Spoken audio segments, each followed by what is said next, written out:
Hey, good morning, Facebook. How you doing? It's Terry Crews again, on the set of Brooklyn Nine-Nine. I'm here in my trailer. You see the paneling, it's all good. About to shoot, but I have some things to tell you. There's some things that I've gone through, and pretty much a lot of people, I've been getting a lot of questions and the whole thing about the pornography addiction. I've been getting a lot of questions about just, humility and, the things that I've been posting. But I want to tell you, there's something that I learned a long time ago. And I want to the best way to describe this to you is that every man in his life at one time or another is either a fool, a victim, or a king. Now let me explain what this means. When I was younger, you basically are a fool.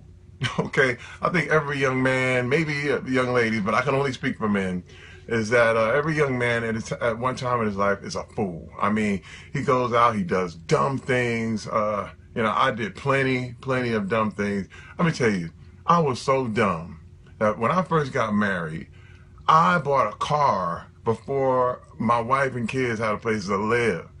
And then when I couldn't afford it, they came looking for it. We didn't have a place to live, and I was hiding the car. All right, I did some dumb things. There are times I actually marvel at the patience my wife Rebecca has had with me over the years, because I would have left myself.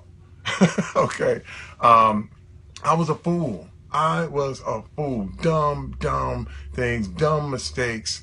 And a lot of you out there have made these same mistakes. And with me, it was my pornography addiction that went on through the course of my life. Started when I was about 12 years old, went all the way up through my life. And it's one of those things that is really dumb. It's just not good. You are a fool to put these kind of things into your life.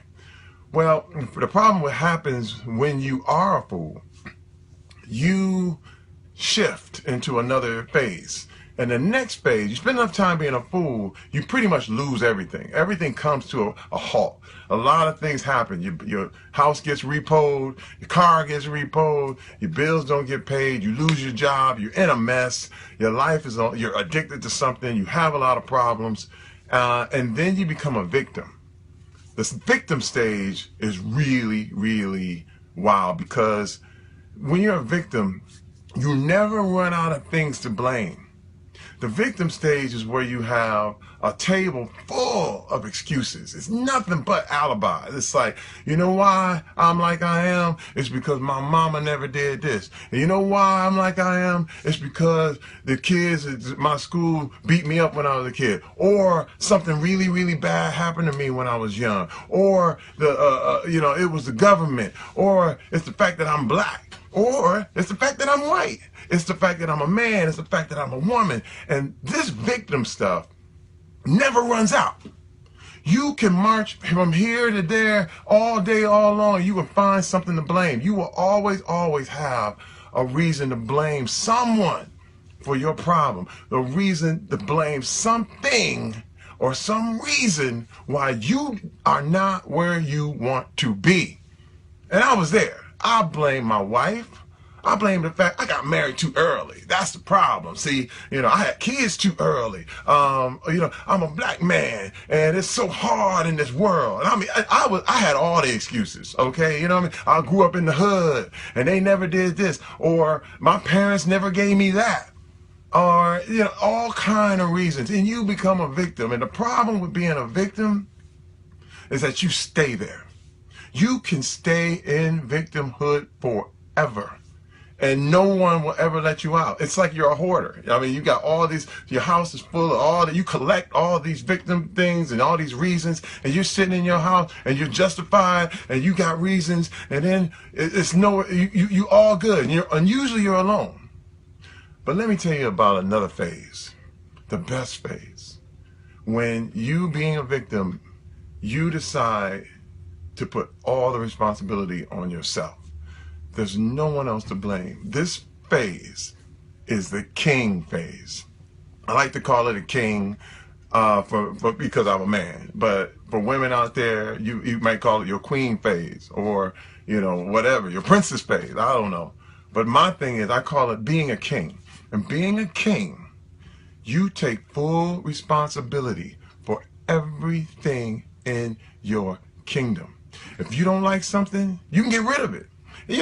One thing I like to say is, like, if you are standing on your throne and some fool starts walking in and talking crazy stuff, because we live in a democracy, so we're used to that. But back in the day, when you had a king, you couldn't walk into the courtroom and say anything you wanted. You might just get your head cut off.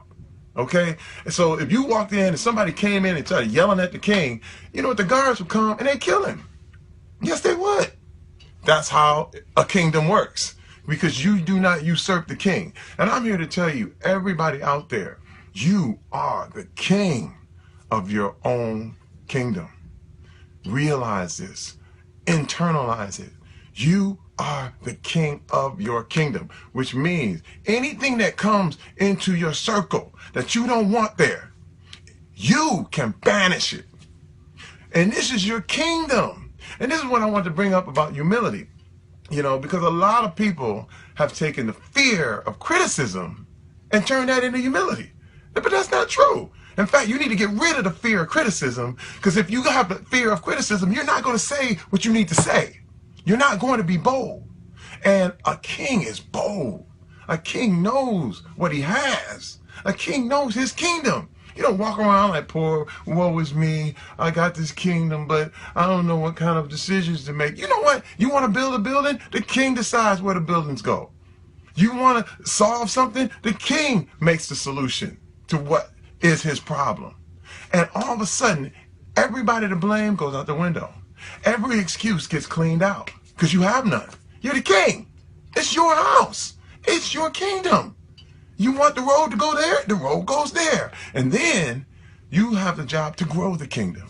It's your job to expand the kingdom. It's your job to fix the kingdom. It's your job to make everything work. And it's fun. I'm trying to tell you, when you're a king, it's fun.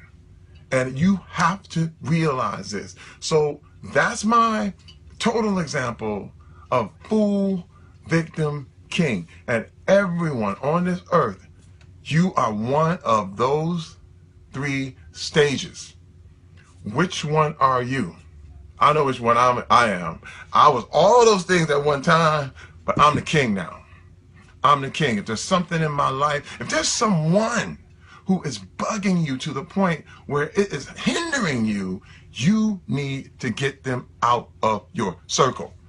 Look, even if it's family, I'm telling you, if it's family, you need to not be around them as long, and you need to make sure that your time with that family member that is hurt